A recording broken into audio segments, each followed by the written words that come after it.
McCormick.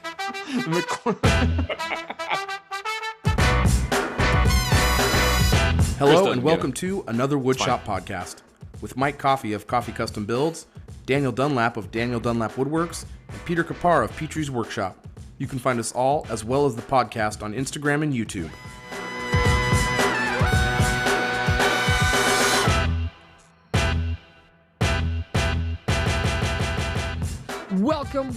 Welcome to episode 112 of another Woodshop podcast, where this week we're joined by the mad scientist himself, the girth bro, Chris. Oh, wow. You got it into the show? Really? Chris Giffrow, the mad scientist that has made a half dog, half cow, half woodworks. Chris is with us. What's up? What's up, man? Yeah. I heard you run a halfway house for hand tools in Florida. You find them all rusty. You refurbish them, let them all out on the street, and then you bring them back in 2 weeks because they're rusty. I mean, we can go with that story, but honestly, I try to avoid refurbishing anything. Oh my God, it's the worst. I remember when I first started getting into like woodworking, I was like, man, I think I really would enjoy that. And then I got a tool to refurbish, and I was like, man, that's really terrible. I'll never do that again. That is the worst. Yeah, I'm buying everything new. Yeah, I'll buy everything new moving forward. Thanks. Yeah. Hey, like Pete just said, Chris is with us with Cowdog Craftworks. You can check him out all over the internet, specifically on girthbros.com. But he's with us tonight.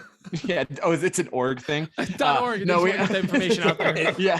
It's .gov. I'm a government employee. He's an employee. Yeah. He's got a pretty good pension set up. This will not affect your raise. Girth Bros. No, big thanks to our patrons. You guys are awesome. All 120 of you. You guys are incredible. Thank you for supporting the show. But the actual number? You help bring. That's the number that I'm showing on my screen. Wow, I'm just blown away. I thought he was making up numbers. Like, wow. No, it's big thanks to our patrons. So we have no new patrons this week, but you guys are amazing. Thank you so much. Also, this week we're having a pretty new tradition that I'm actually really liking, and it has something to do with our song that I can't. There it is. Oh, Black Betty, ram. Sorry, I couldn't find it at all. Your stalling voice so is bad. My favorite. I love it when you stall for time. That's Dan singing "Oh Black Betty," which means it's our review segment. But our new tradition is that we don't do reviews anymore, so we're not going to listen. No, we're not done doing reviews. No, we're not done doing reviews. We have a lot of guests lined up. We got a lot of guests lined up, so we're not. Well, we got a whole stockpile of reviews we got to get to, but we're not. We also haven't had reviews so good where we're like, forget the guest. We have like 3 or 4 good reviews. We have several reviews. Yeah, waiting, but they're not like so in the good. Coffers, if we're you like, will. forget Chris. No. Chris first, then review. Chris is top priority right now. If you have he's a total power reviews, top. Is that like priority. a 5-star review? Is that kind of what we're working with here? Or? Chris, we have don't talk about 290 5-star reviews, but it's actually 1,000 1-star reviews. It was the greatest pyramid scheme ever. It's the Bernie Madoff of reviews. Is that what you're saying? I don't really. Basically, sponsors. We signed up for Cutco knives, and then every time we sold a knife, we actually just sent him our podcast thing to review, and yeah, it's pretty good. It's good. 5 stars. It's a real 5 stars. 5 stars. No. Anyway, Chris is here. We're having a good time. We've made some really appropriate and adult jokes in the pre-show. Oof. It was really good stuff. Dumbest pre-show this week. I don't think so. I don't think they were appropriate or adult. Okay, well, they were childish and inappropriate jokes. There we go. So it was a really good time. We had fun with Chris in there. But we're in the show now. Chris, like I said, is with Cowdog Craftworks, and he's on YouTube. And that's probably your primary push, right? Chris, is YouTube. Yes, yeah, primarily. Yes, I mean, although you are on all the other platforms, right? He's on TikTok, Instagram, the Talks. Yeah, I mostly follow him on TikTok. I follow him on Twitter mainly. I don't even know what Twitter's for, but I'm on it. Like, I know there, that if I want to know if Chris has ever ran into Dennis Rodman, I go check Twitter first. That's what I know. So, sorry, was that an actual thing that happened? That was an actual thing. Last weekend, I ran into Dennis Rodman at the grocery store right down the street from my house. Wow. Were you buying Captain Crunch or what was going on? No lie, he was in the produce section. Like, of course, mangoes. Healthy. Okay. That's so him. That's so Dennis. I didn't know he had a falling out with Kim Jong. I was with my wife and we were walking. I was like, babe, and I like elbowed her a couple times. I was like, I'm pretty sure that's Dennis Rodman. And she's like, all right. And my eyes are crap anyway. I can't see anything. So we walked a lot closer. I'm like, oh, that's definitely Dennis Rodman. And he's also wearing a picture of Dennis Rodman on his shirt. Of course. You know, if you're famous, that's the way to own it. Yeah. Yeah. I wear Coffee Custom Build shirts, but not with my picture. I guess it technically has my beard. I mean that's a full match. You never go full match Cremona. I'm just going to start wearing a shirt with my face on the front. Matt Cremona is the Dennis Rodman of woodworking. That's right. Minus the height. Minus the height.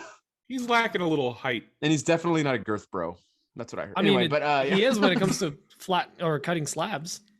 Like 30, what is it, 36 inches? I mean, listen, he probably whips it around like a garden hose. I mean, I wouldn't be surprised. Got all that property now.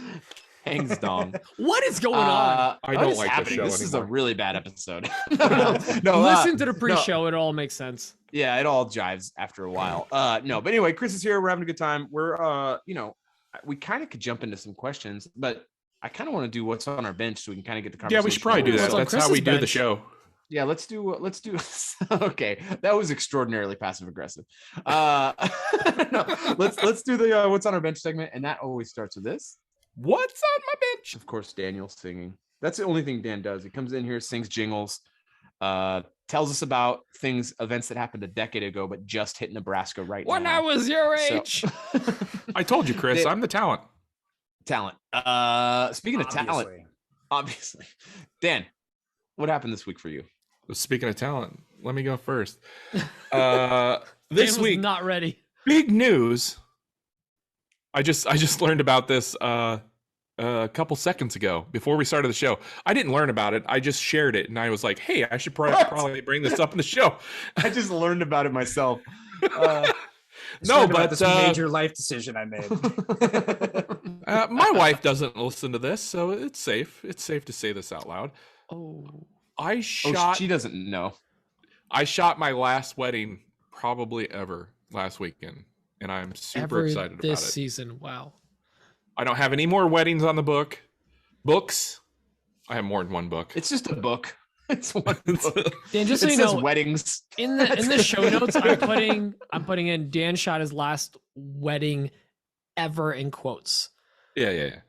I mean, money talks, bullcrap walks, blah blah blah.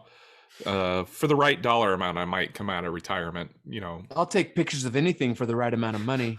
Yeah, $20 is $20, right? But you know what? After some rough math, I think I've done about 350 weddings. So after about 350, I'm pretty much. That's 200 or 348 more than I've done. It's pretty terrible. I mean, it's less than an entire I get year. it, Mike. There's a joke in there. It's a divorce joke. He's been married more than once. I get it. All right, and we're laughing. We're laughing. Yeah, so that's a lot of weddings. I've been to a lot of crazy. Weddings. I only identify you as a wedding photographer, so I don't really know what else to associate you as now. I'm thinking about getting into woodworking. I've been toying with it, just kind of throwing it around. So wait, is the DanielDunlapExperience.net gonna pivot to fully woodworking? Actually, I let that URL go. I don't own that anymore. I am DanielDunlapExperience.com is open and available. Oh my god. I don't have it anymore. I still own, mind you, awppodcast.com. That's still mine. That's the best URL. Another Woodshop podcast.com. That's mine. I own it. You could probably sell that. There is that company AWP that makes like bags and exactly. We're in talks. When they decide to start a podcast, you just got to drop that. Here's the thing. Talk ironically, we have never I don't think any one of us have reached out in regards to that brand specifically. No, we talked to Brenda, but the only time we've had any sort of like interaction with that company is when we got that bag from Firm Grip at Workbench Con. Yeah, that's it. AWP bag. It's a no-brainer of a branding situation. So. DanielDunlapExperience.com is available for 1 penny. You should jump on that. Aside from all that photography mumbo jumbo, ow! I just hit my hand on the desk. That hurt. It's been a standard week. A lot of Etsy orders. I actually started working on the door jamb for the giant white oak door that I have in my shop. Woke. Yeah, but you're so woke, bro. The woke door, if you know what I mean. Please explain that, because that's actually a brilliant joke. No, it's better if you don't. No. Actually, if you need that woke joke explained to you about white oak, I don't want to have that joke explained to you. Well, what about the joke? That was okay. Nope. We're not going there. Japanese oak? See, you ruined it. Yeah. Go on, I'm buying your website for $11. Go for it, bro. Yeah. Go for it, gift bro. Girth bro. I screwed that up. What was I saying? Oh yeah, sure it's made. I started on the white oak door jamb, but I had to special order the aluminum threshold at the bottom because it's so large. Menards didn't carry it. Usually, all they had was 36 inches, and I need like 50 36. Menards wasn't carrying it. Shocker. Weird. I had to special order it, so that's Where'd what you I get it did from? today. Menards. I mean, you could special order it through Menards. I see. Of course. They just didn't have it in store, Mike. So I special ordered it. I got it. Yeah. I mean, you can get 72-inch thresholds. You know what I'm saying? There's a joke in there somewhere. So yeah. Other than that, my week hasn't been super exciting. But we have Chris on, and I'm gonna bypass you two yahoos, and I'm gonna throw it to Chris. I want to hear what's up with him. And Chris, feel free to give us more than a week, because obviously you're not on here weekly. Yeah, tell us except when people confuse you with videos. Tell us about your whole life, Chris. Tell us about from the start last, to finish. 4 months. Gosh. So, I mean, well, first off, I'm not Bao Loy. I'm not Alex Fang. So let's get that off the table really quick. What an awkward booking. This is so awkward. Not 3D DIY Dave either. I'm firing the booking agent. But yeah, like, so right now, what am I working on? Good God. So I've got a sofa table commission. I don't really typically do commissions, but I sort of stumbled across this client probably, I'd say, like end of last year sometime. And she is like just really accommodating and is very into my creative, I guess, energy and like, design and all that. So she's just like, hey, is it that gal on social media? No, it is not. But interestingly, I can't remember that. Gailey is who you're probably thinking. Yeah, that's right. Yeah, Alex. Yeah. I did a cedar gate for her probably. Yes, that's right. Last year. But it is, so I got this client actually through her in a way, basically like she's a friend of a friend kind of thing through her. And so I did the that mitered dovetail jewelry box last year. That was for a Christmas gift for like a friend of hers. That turned out gorgeous. Oh, thank you. Yeah, that was really I'm just saying random words. I didn't look at it. Yeah, that's that was wood. Yeah, that was wood. It was sure did, buddy. It was a brown wood, I heard. But anyhow, dark. Yeah, very nice. The dark brown.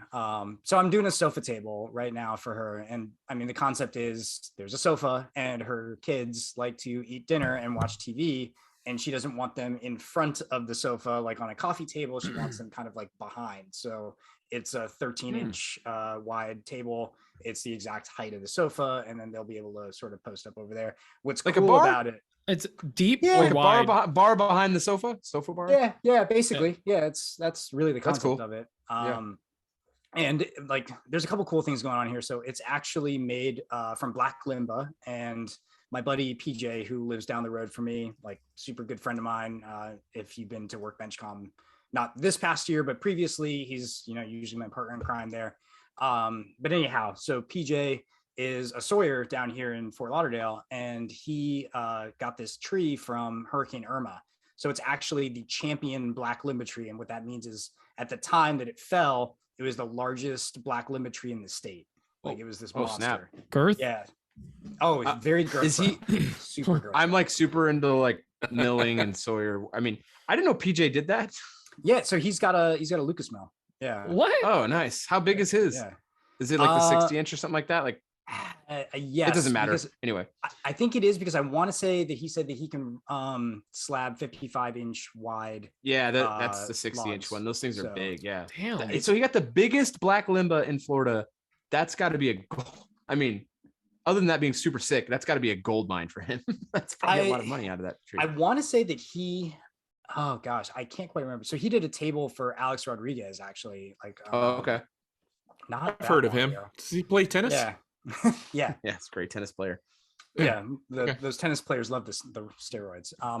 So anyhow, like Alex Rodriguez is like kind of getting into real estate. That was like his new thing. So he has like a whole real estate agency and stuff. And I don't remember if they ended up going with the black limba or he ended up like getting Guanacaste, but I want to say that he ended up using the black limba. It was the whole thing where like J-Lo was like the one who was originally like doing all the design like work and like sort of approving all the design stuff, and then obviously they had their little spat, so right, he ended up not using J-Lo for all the design work.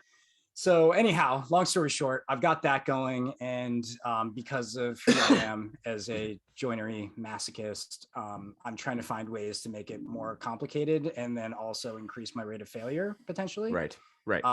So like the idea that I have, it's not going to be like a waterfall kind of situation, but there will be a miter at the corner where it's being jointed. And it's actually going to be a ship miter, which is kind of like a tenon miter essentially. So there's going to be like a through tenon that's like sort of cut into the 45-degree miter, and that'll interesting. Be showing. So the tenon will protrude out of the miter, like vertically, but there'll be a 45-degree miter.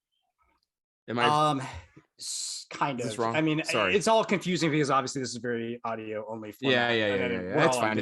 It's fine. The video's still offered if people watch it on YouTube.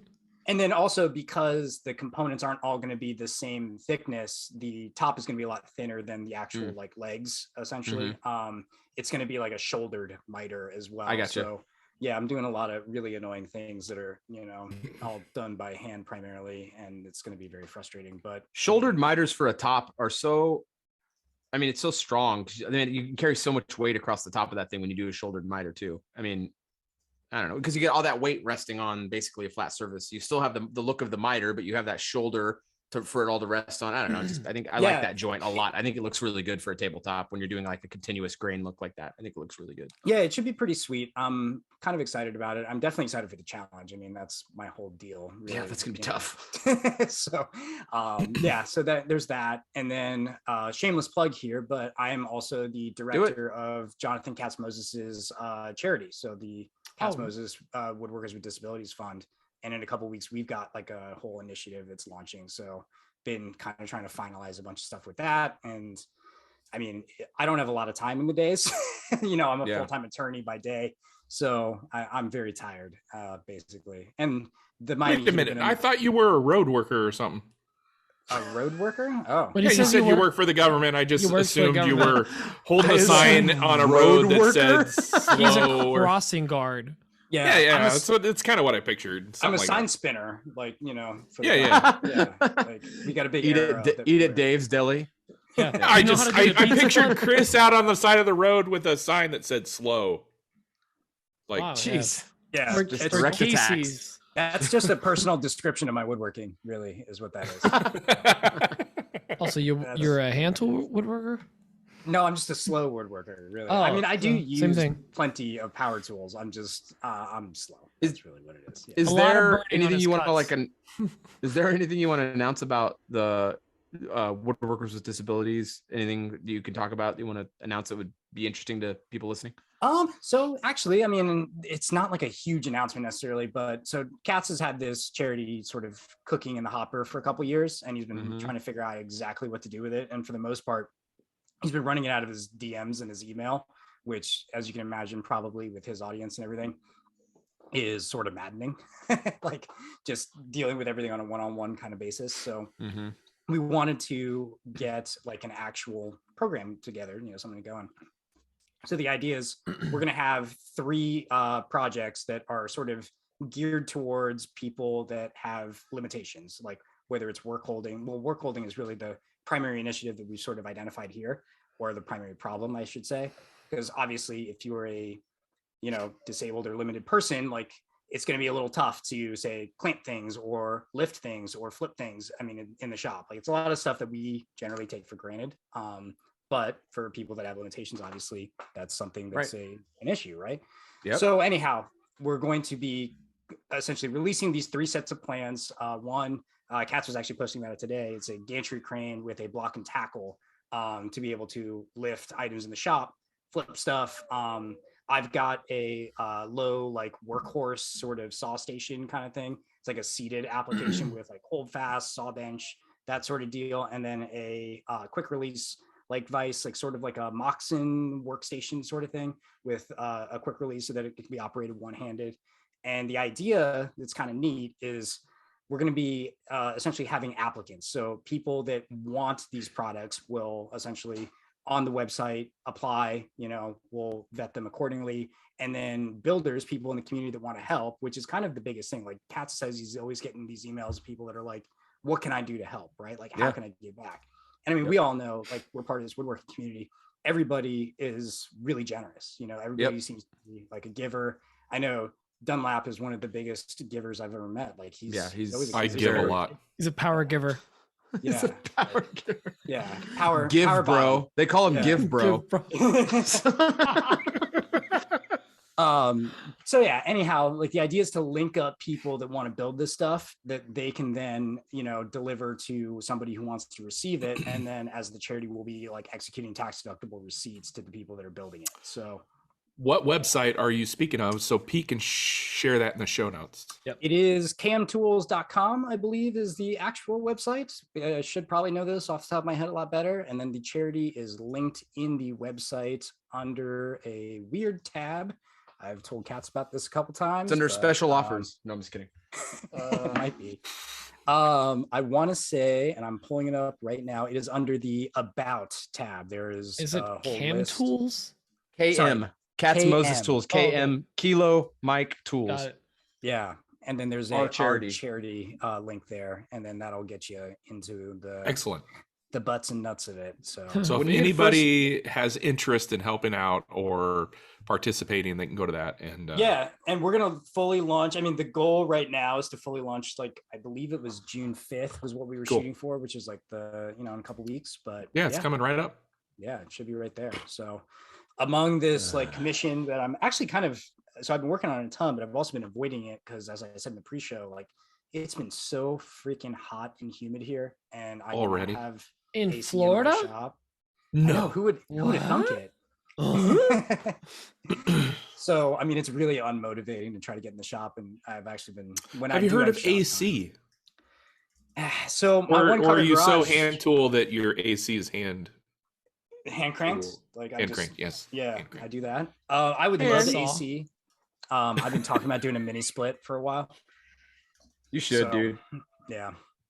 But the problem is my shop's so small, and just like with the spacing and everything, the issue is that I obviously to run AC, I would have to have the door closed. And I kind of work with that door open all the time because I utilize that extra space on my porch to be able to, work on larger items and all that. So I don't know, man. It's just miserable right now. It's really a lot of it. The heat. Well, luckily, it's not going to get any worse. So it will 100% get worse. Yeah. The heat. Wait till July and August. I can't like hang with like real bad. I mean, it's not so bad for me this year, like it's been in the past, but the heat sucks, man. Like it's just too much. And I don't even have, the humidity is what gets me. And I don't have like any humidity out here like you guys do with. I remember I went to Dan's place the first time and I was like, am I dying? What is happening? It was like so wet. Everything was so wet at all times. I just couldn't figure it out. It's not Florida bad here. I mean, but it gets 70% humidity on a regular, like in the heart of summer. It's crazy. Moist Nebraska. Yeah. To flip back to my alter ego, which is Eric Curtis, like, so he posted the other day on his Instagram stories that he was complaining about the humidity with like his beard or something. I don't know. And I literally just shave, bro. I wouldn't know. Well, I was like, dude, like, no, like, don't even talk to me about humidity. Like, I ain't hearing it. Philly, you got nothing on us. So it's pretty bad from what I understand. I've never actually been out to Florida ever. Well, it's the Wild West of America. It's all the rage. Like, there's no rules down here. You know, it seems crazy.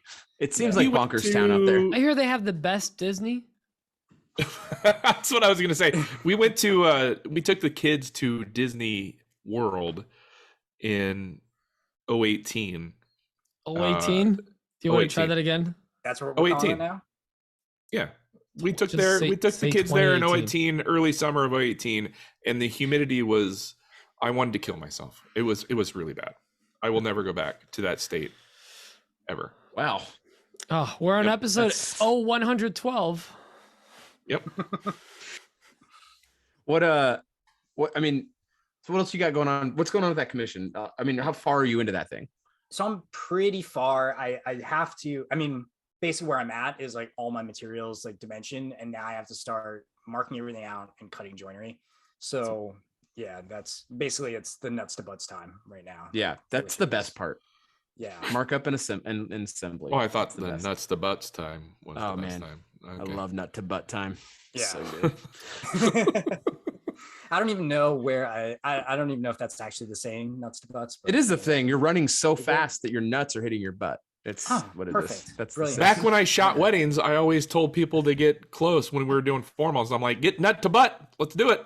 I like how it was like 72 hours ago and you're already like, back when I used to shoot weddings. Back in the old days. Oh, jeez. You got anything else going on, Chris? I'm trying to think of anything. There's a couple things that are sort of in the like hopper in the back of my brain, I guess. And then I know that so Bart Komar and I did a collab of. Hey, we know Bart. Bromar. Yeah. Oh, he's definitely Bromar for sure. But you know, I'm waiting on him to finish up actually the box so that we can, you know, edit the video and do all that. So I mean, I think that's kind of, it's funny, I'm looking up at my I've got a whiteboard here with my to-do list on it. He's got a whiteboard. This guy. Dan was running his entire business off the whiteboard. So anyways, back when he used to be a wedding, he closed his business. Yeah, all those years ago. That was my downfall, the whiteboard, actually. So, word of warning.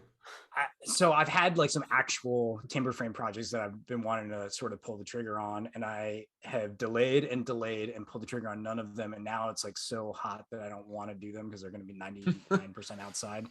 So who knows? I might be waiting until like October to do some of that stuff. But in the timber framing world, if you do them now, because it's so humid, everything will like shrink and be tighter when you're done.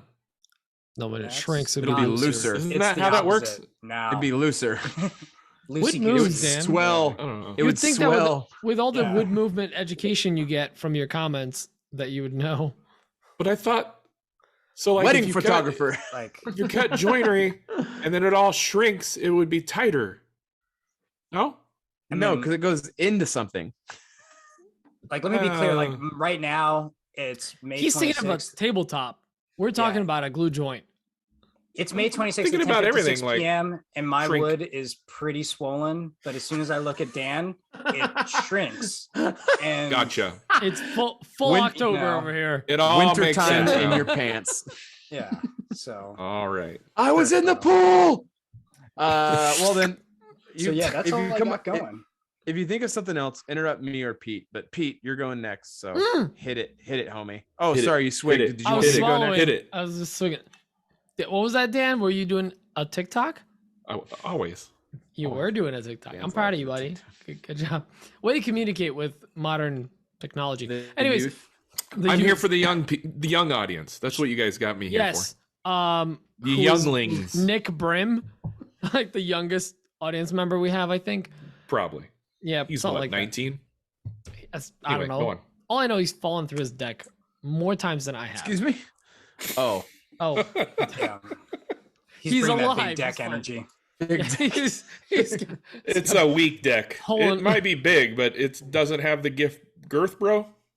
Get it right eventually. Whatever. Yeah, it's at least an hour, right? He's got Casey's strength. Anyways, the pizza place. The pizza place. Because I was like, don't bring Casey Reeves in on this. He's a good dude. No. He's amazing.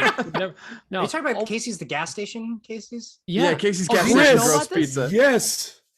Chris, Dan will literally die on this hill saying that Casey's pizza is the best pizza in the world. It's not. It's the worst pizza in the world. I mean, it's not. Well, it's been fun. Chris, See you later. Chris, you might be confused. No, he means Casey's gas station pizza. No, the best pizza in the world. So my wife is from Iowa, like literally middle of nowhere, Iowa. And Dan. I've had plenty of Casey's pizza. It's fine. Like, I mean, I see Dan, fist pumping over there. But when I say fine, it's fine. This is a huge win for him. This is literally the validation he's been looking for. Honestly, I like their breakfast sandwiches. That's kind of my jam. I'm a breakfast guy. But breakfast pizza. Get out of here with that breakfast pizza, please. Dan, and this is someone from Florida telling you that you're wrong. How does that feel? You literally people from Florida don't know anything about pizza. Mute him so he can't respond. Yeah, you peaked last week when you were doing your last wedding. 95% of New York lives here now. Like, we know everything about pizza. They all came. Dude, seriously, everyone from New Jersey and New York is in Florida now. Yeah, it's a thing. Yeah, it's the weird like Disneyland of or Disney World of Florida. You make it sound way more fun than it actually is. It's not. It's terrible. It's Florida man doesn't like Casey's pizza. Shocking. All right, go on. Yeah, that's the shocker, right, Dan? God, where was I? So I spent a good amount of time in my shop this week just working on some projects. I got those floating shelves done for my neighbor. Apparently, he's not used to tight tolerances because I ended up cutting everything out, fitting perfectly for the hardware. And he's like, you didn't really leave me a lot of room to move these shelves around. I'm like, they're not supposed to. Don't you know about wood movement? Wood movement. So I was like, oh, you could do it like this. So when it swells and it shrinks, everything will be tighter. I literally had like 3 different scenarios for him. I'm like, here's how you do it. These shelves to look at Dan for a minute and they'll shrivel up. They'll shrink up. Like a desert there. Wow, first Casey's, now this? Okay. Dan, look down. Be hard on the talent is what I heard. You got to be hard on the talent. So. You gotta deflate their heads. That's it. So they stay humble. That's what it is. We're doing you a favor, Dan. There's a deflated head joke there, terrible for sure. So I did that. I've also been doing a bunch of organization in the shop. I'm like, so obviously we're never done with the shop, but I am as close to done with the shop as you can get. All I have to do is run the piping for the dust collection, and I'm done with all the projects I had lined up, like actually done. So I can then just start figuring out what tool I'm buying next. But all the major stuff that's been on my to-do list since I moved in here is done. The clamp rack's finally done. I got the Omni wall up this week, and that stuff is rock solid. I really like it. I have extra 2 panels. One's going to be a charging station, and one's probably going to end up in a 3D printing shop. So I'm stoked for that. Aside from that, what else am I doing? Oh God, we're working on a garden. As if landscaping wasn't bad enough. We're doing a garden next week or this week. It's going to come in tomorrow. I turned 34 this week, which is not a big thing. Yeah, dude, happy birthday. That's right. It was your birthday this week. Yeah. There was a weird buzzing sound. Nobody heard anything. Good. Yeah. Actually, Pete, can we rewind really quick? Girth. Yes. So as far as your shop's concerned, what I'm hearing is that the very last step to your shop being, quote unquote finished is that you got to lay that pipe. I got to lay that pipe. And, everyone's telling me 4 inches, but I'm like, nah. Chris Giffrow, I'm going full Chris Giffrow, like Giffrow? Now he's using my actual last name. Sorry, I don't know why I keep defaulting to TH. I apologize. English is my 3rd language. When I hear F, I default to th. But yeah, so I'm going with full girth, 6-inch pipe, as much of it as I can through the shop. And it's really annoying right now because it's sitting in a corner of my shop. It's all stacked up and it's taking up a lot of space. So this weekend I'm going to be running the. Did you get all that? Sorry, I might have missed it. Did you get all the stuff for your machine? Yes. So that came in last week. So the 220 stuff's ready. I just got to install it. I might do a separate video on just that because that's kind of a weird thing for the new model and they don't really have instructions on that. So I might, help them out and help myself out. I don't know. We'll see. So I'm going to do that quick little video and I got to the most annoying thing is I got to film all the dust collection video stuff for it as well. So that hopefully will be done next week. Monday, it's Memorial Day weekend coming up. I treated myself. I got a big Traeger smoker. I got the 34, Nice. which is like a Treat 600. yourself, girl. Yeah, treat yourself, girl. Exactly. So it's a 600 square inch. Apparently, that's how you measure grills. I learned this week. Yeah, it Well, is. you measure it in hours used. 10 hours. So it's currently at 0. Yeah. Not It's delivered got yet. some solid girth, bro. And I know I'm gonna get a lot of crap because I was looking for a wood smoker, like a side-by-side wood smoker, but I don't have the time to be sitting Man, there. who stoking cares it. what people think about that stuff? Who cares? Get whatever Yeah. you want to get. Yeah. I'm I've just got gonna a get Do it what as- makes you happy. That's Yeah. what I want as a Traeger or a Green Mountain. Who cares? And like, yeah, and like Mike, You got time Mike for and that Dan, crap. like actually all of you guys probably get this. Like, you know, we've talked a lot about buying our time back, and like even with our other hobbies, like I love smoking meat, giggity. yeah, you But do. like, yeah, I do. Can But- confirm. It's a lot of work. Like we actually Meet got up. lucky when you guys were here hanging out and we are smoking in the little like pill smoker that I have. That was that cooperating. thing did great, dude. It did great, but it was really cooperating. I've smoked on that thing where I'm like sitting there every 30 minutes, like adjusting the temperature because it's either too hot or too low. So it's gonna be nice to just like turn the dial and walk away from it. And then Yeah, just you can check out it on your every few phone and hours. stuff, dude. I mean, I know. yeah, it's all. We have the technology. I'm all about getting your time back and buying things that make your life easier. That's why I do all my smoking at a barbecue joint down the street.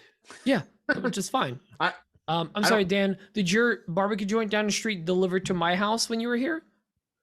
No, No, I made it for you, and then it's you, called Casey's. and then you were laid out on the floor for Casey's like a gross. week. Casey's barbecue. Dan, like Dan- 10 minutes into slamming 400 ribs, like get Yeah. total meat sweats. Everyone, my belly hurts. Everything You ate hurts. a rack by yourself. I love you. So anyways, got that, treated myself. We also just been like, we love hanging out outside. We love our yard. You guys have seen the yard. It's just nature. So we got a bunch of furniture for it. We're pimping it all out, putting lights up, putting Can't these, believe like- you didn't make your own furniture. I didn't know. Well, it's wicker, so you know you can't legally. You're not allowed to do wicker furniture. It's an endangered species. Bamboo. Just endangered Bamboo, yeah, species. bamboo. You can do whatever you want. So we've been getting a bunch of furniture, other stuff. We're just like decking out the deck. No pun intended. Deck. And aside from that, I'm wrapping up. Yeah, there you go. Twice. I'm wrapping up the assembly on the 3D printers. By wrapping up, I mean it's still in progress. I want to try to get that all done as quickly as possible. And I also mounted my projector, so it's over here. Yeah, you're just projecting. Yeah, I'm just projecting. Anyone watching the video, I just showed it. So we have a projector in my office where we use that for when we do VR. So if other people are hanging out, they see what's happening. So it's projecting on a wall behind me, right where the New Jersey sign is. We are right here on the map, just so you guys know. Yeah, Cool. in case anyone's watching the video, all 6 of you, thank you. And that's it. It's just been like a lot of house projects, you know, setting stuff up for the outside. I didn't get to do a ton of stuff in the shop, but I got it organized. I'm very happy. And then this week, like Chris said, I'm laying pipe. So I'm stoked for that. And speaking Chris of say laying that? pipe, he did. Yeah, he was. Okay. You were getting a pee. And speaking of laying pipe, Mike, You were what's going on with you? getting a pee. Getting a pee. You were getting a pee. 1 sec, I have to get a pee real quick. Well, this week's busy. We're wrapping up this book matched English elm table. I got Matt going up tomorrow to pick up all the hardware. And that for is my metal freaking place. gorgeous, by the way. It's Man, very that pretty. thing that we lined up that book match. It's It so looks dialed. great. I can't wait to get. And that was finished on that thing. epoxy filled in all the. Was it just cracks or bug holes? Because There was just there was some internal checking when I flattened Checking? it, but Okay. there was we did. I took like 13 ounces of epoxy Internal or something, polishing is what I But like to call it. I put 4 bow ties in there to stabilize everything, and then we filled everything in with epoxy around that, so it would. Nobody not enjoyed be my annoying Polish to joke, clean. okay. I What'd you got say? it, Dan. Sorry. He was you say? polishing instead of checking.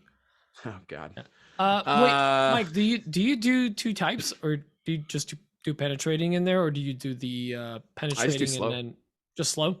Okay. Yeah, the cracks were very small. So anyway, the cracks were not very big. It just the bow ties were very small. I mean, it was fine. It was the piece of wood is very stable. After flattening, typically when I do like a big flattening process like that, you're removing so much material. I like to let them sit for like a week or more sometimes before we start working on them.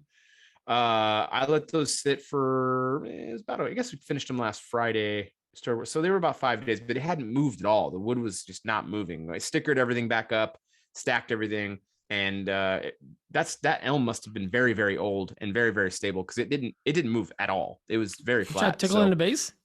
Yeah, I gave it the old didgeridoo. I don't know. Polish tickle. Anyway, Polish tickle. I gave it the old Nebraska fidget spinner. I'm just looking at the titles here. And oh man, they're only gonna get that if they watch the pre-show. Yeah, it spins back. It's like the way it goes around here.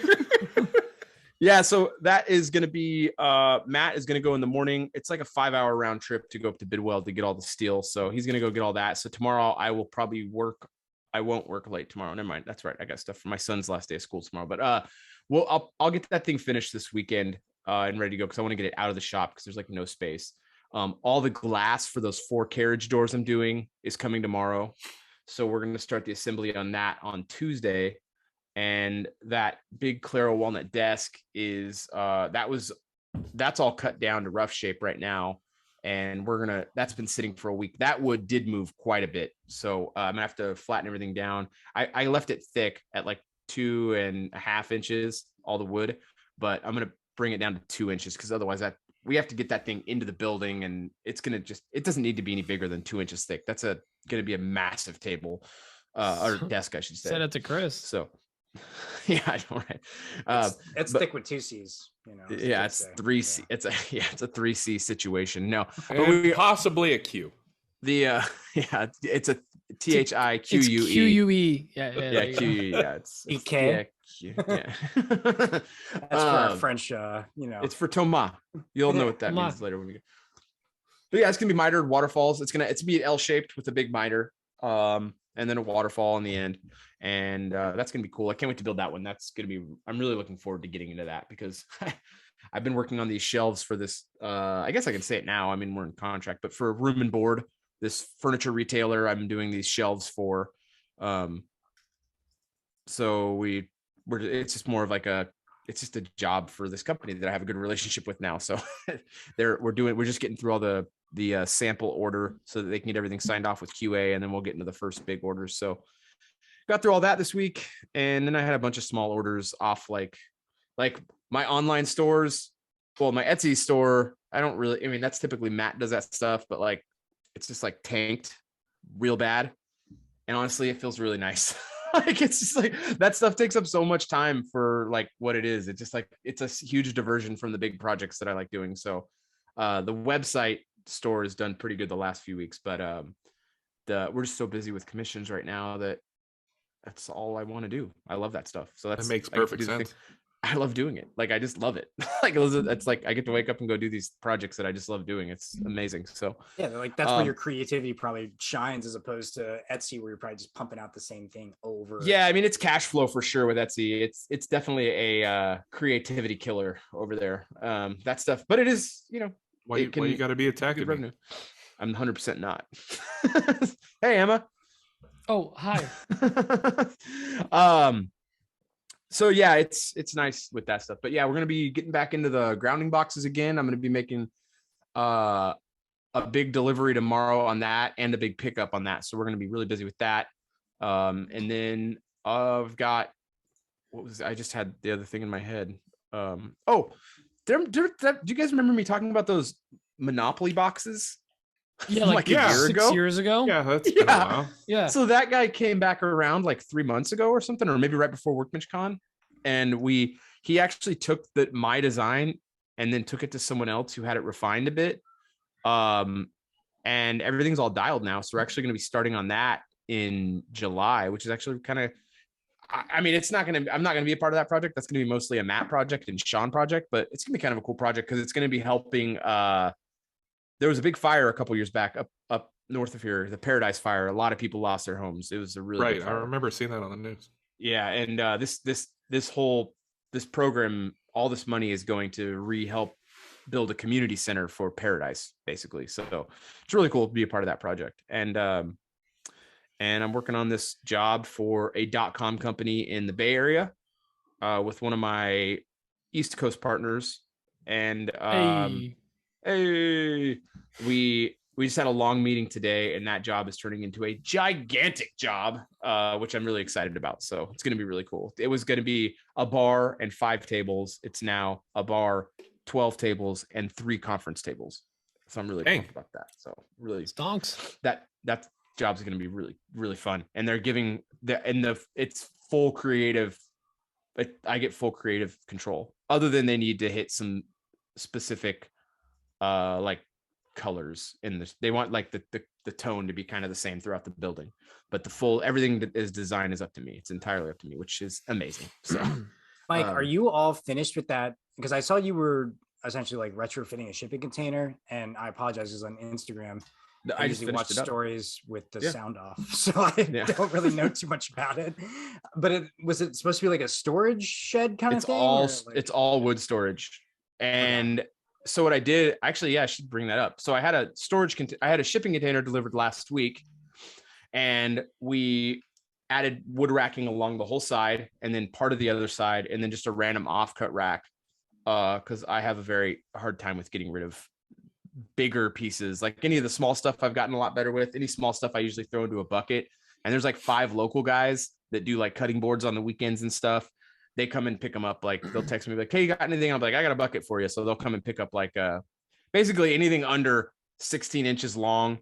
I just throw into the bucket, and they just come grab them and turn them into boards. I just give them I can't use the stuff for what I do typically. Right. So it's better to go to somebody than you burning it. They'll use it. Yeah. And right now it's too hot for me to burn, and they'll use it, and they're good dudes. Like they're like all just getting going on the weekend warrior thing, which is super cool. So I've been clearing that stuff out, but yeah, that whole thing, I was able to take all the wood out of my shop, all the wood out of my garage, some of the wood outside, 'cause I've got stacks of slabs around my property.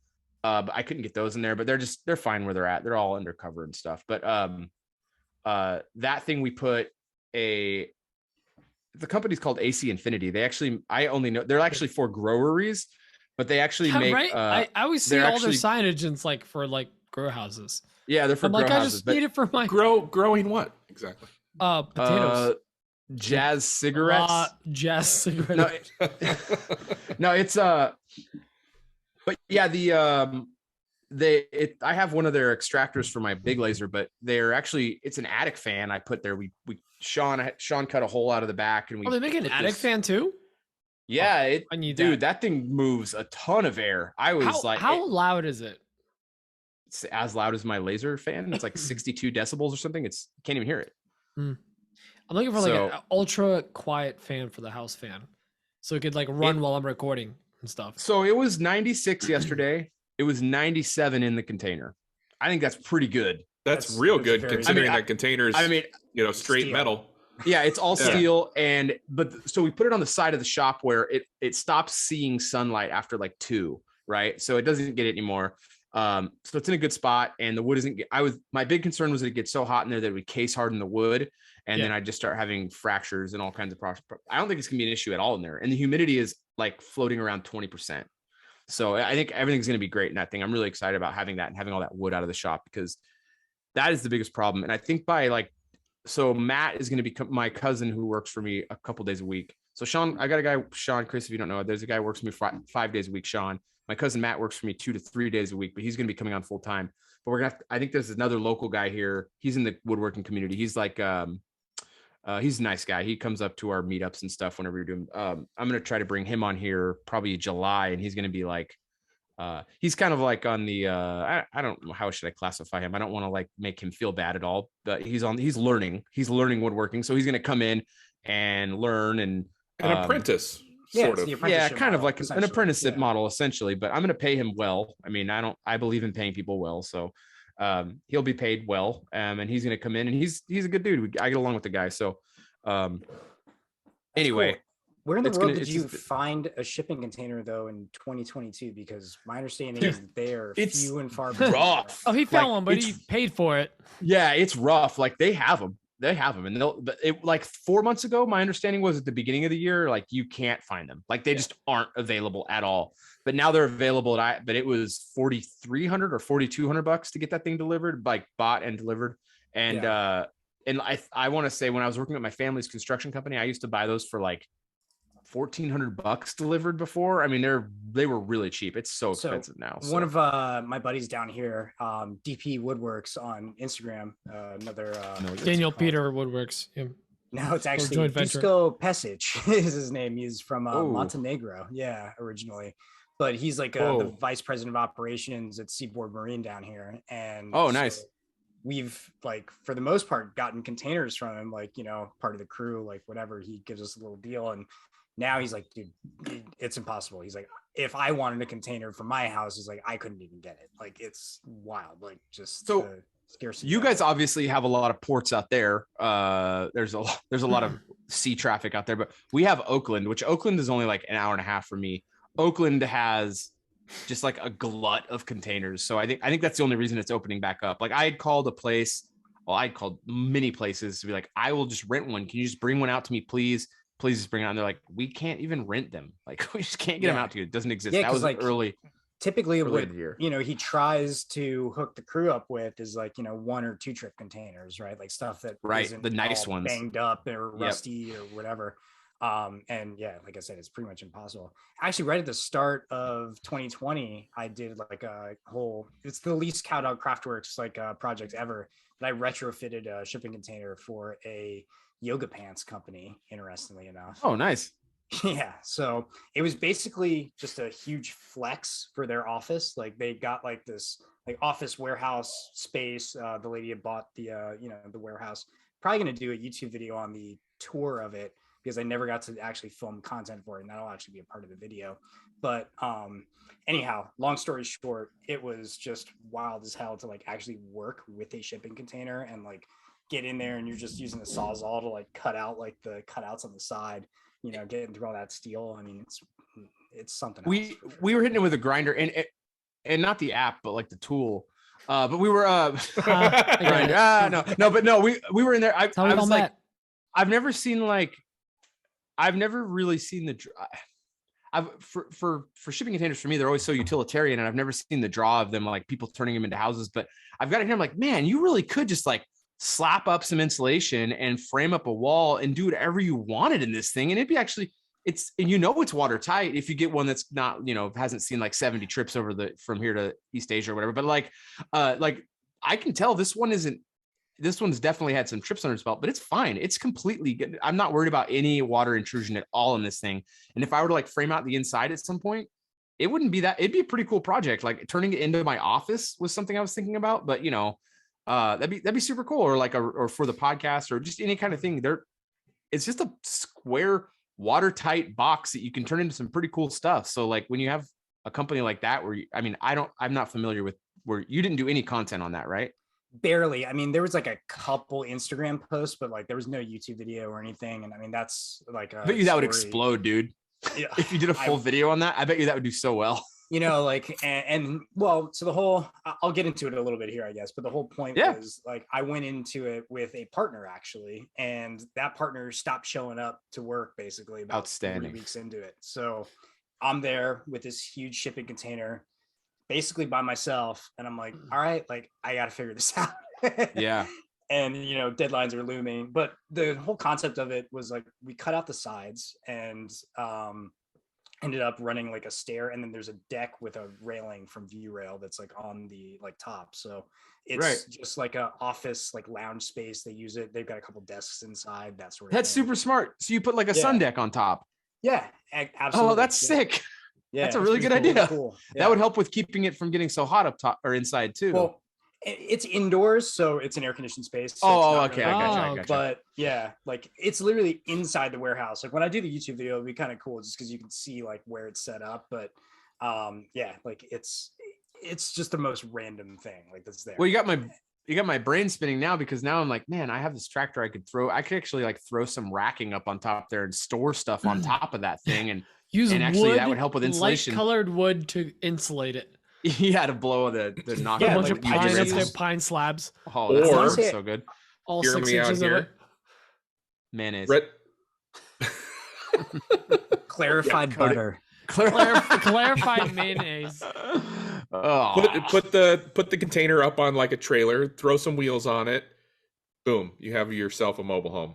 Oh my gosh, that's a great You're solution. welcome. I love it. Actually, I so love there's it. a guy Talent. that's so it's an architect, I believe, that's like 1 block over from my buddy PJ, and he built a container house. And I want to say he utilized like 6 or 7 containers and stacked Yeah. them. But Yep. he like stuccoed the sides Mm-hmm. and like fully sided it out. So And then when he you're threw looking wheels at on it, it. no wheels. No wheels. What a waste. When you're looking Right. at it, you can't really tell it's a container house, you know? Right. And I think that's one of the coolest things about it, because I mean, Yeah. I do like that look. I think that has a place. I do But- too. I think it's cool. Yeah, from a style perspective, like in this neighborhood where every house, I mean, Florida is like sort of known for like concrete block and stucco, but like Right. when you're looking at it, you're like, okay, like this fits here, but something looks different. Like I can't quite figure it out. And they were double stacking them and then cutting out the walls on them and probably tack walling them together. So Yeah. that way you actually had like real like room space. Large spaces. Mhm. Yeah, yeah. Yeah, it's really sweet. Like it looks really nice. So I don't know. Yeah, I think those are cool. I wouldn't hate the idea of living in one of those I mean, I don't really like big houses. I'm not like big into a big house. So like enough space to get around. I mean, you can get a pretty decent sized space and not too many shipping containers, and they're ultimately way cheaper than building a stick frame house. Yeah. Like it's Oh, way yeah. cheaper. Yeah, So- like I The would frame guess, is so cheap. I would what guess it that is. this house is probably like 2,000 square feet, maybe like 2,500 square feet. I That's mean, big. easily. Yeah, My Yeah, house it's, is uh, not it's 2,000 either square feet. 2 or 3 stories, something like that. So yeah, That's wild. it's cool. Yeah. Super cool. That's awesome. Yeah, I don't know where we were. Something about a bench. I think that was what's on it. Was that it for what's on the Yours. bench? I guess. I Oh don't yeah, know. mine. Yeah, that's it for me. What's That's on it. my shipping container? Yeah, I Why got the don't- shipping why don't container you done. That's ask right. Chris, Chris- all the Chris questions is that you're asking going to what ask him. Well, let's go into the questions we have written called Do in. you We've not got have one any, from... Mike? I thought you had a bunch. I don't have You any. were like, oh, I have all these questions for Chris. I didn't say that. I remember it. Dan? I remember it. Oh, I remember it. let's Excuse me, go into Court questions. reporter, From... can we read that one back, please? Yeah, let's go into questions from Because he's Tomas. a lawyer attorney. lawyer attorney, attorney at lawyer. This first question is from Tomas. He is from Tomas. France, only France. Hi guys, it's Tomas from TSG.Makes in France. I'm back with a question for Chris. I just sold my table saw because it was a piece of crap, and it's very Piece of noisy. crap? And I mainly work Piece of late merde. at night, and I don't want to wake up my 2 little daughters. So I'm moving more and more towards the hand tools field, I guess. I don't know if you can say this in English, but anyway. I was wondering if you didn't have any table saw, how many saw you would get to replace this tool, and which of them. I know there is carcass saw and this kind of stuff. I don't know the name really, so yep, I need help.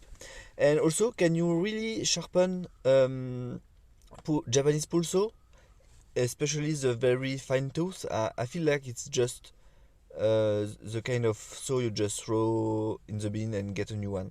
Thank you. Bye. Tomas, thanks for calling in again. We really appreciate all your calls, man. We really do. This is really geared towards Chris, and I really want to hear these answers, actually. Yeah. So, Chris, what you got, man? How would you So replace before a table saw? Chris goes, let's let's say what Thomas was asking, just for Well, he those said who. Well, all right. Well, If you how don't Oh, have so you table couldn't saw, understand is what you're saying. What saws would he replace his table saw with? And then can you really sharpen a Japanese pull saw? Yeah, and I can kind of break these up into like little bits here. So Yeah. actually, let me start first with even something that he didn't even ask, which or I guess it's not even a 8 question, inches. but yes, 8 inches. No, he made a statement basically saying like, hand tool woodworking was like quiet woodworking. And let me tell you, if anybody's ever come over to my house while I'm trying to hog out a mortise by hand with a chisel, like, good luck. Mother French toast, a biscuit eating bulldog. I Okay. actually, it was funny. And this was not related to chiseling, but I remember a buddy of mine came over to use my planer, and like and I'm talking like my power planer. So I've got the DeWalt with the helical head on it. Yeah. And so he's outside using it, and I was inside, and I heard how loud it was, and I literally turned to my wife. I was like, "Oh my God, like, is that like what it sounds like when I'm out there all day milling stuff for God knows how many hours, like just, rough passes?" And she was like, "Yes, that's exactly what it sounds like." And That's the loudest tool on the market, though. It's like That watching a 735 sex is- That's what the helical had. Oh, on the it, helical, too. yeah. The straight Yeah. knife version of that 735 is like a monster. The I mean, Banshee. even with the helical head, it's loud. It's still loud. So, It's loud. like hand tool woodworking, yes, there are some quiet aspects of it. There's all those pretty videos of people like pulling planes and hand sawing. But let me tell you, like if you're sitting there whacking on your chisels, like it's not quiet. But anyway, putting that aside and actually answering his question about what saws I would use to replace a table saw. So that's tricky because for the most part, I mean, a table saw ultimately is incredibly versatile, right? Like for me, the table saw is the heart of my shop. I mean, yes, like Most shops. primarily hand tool guy, but Yeah. I do a bazillion things on my table saw. Yeah. Couldn't imagine without it. But with that being said, if I didn't have a table saw, what I would have is probably a Japanese ryoba. And the reason being is that one side of your ryoba has rip teeth and the other side has crosscut teeth.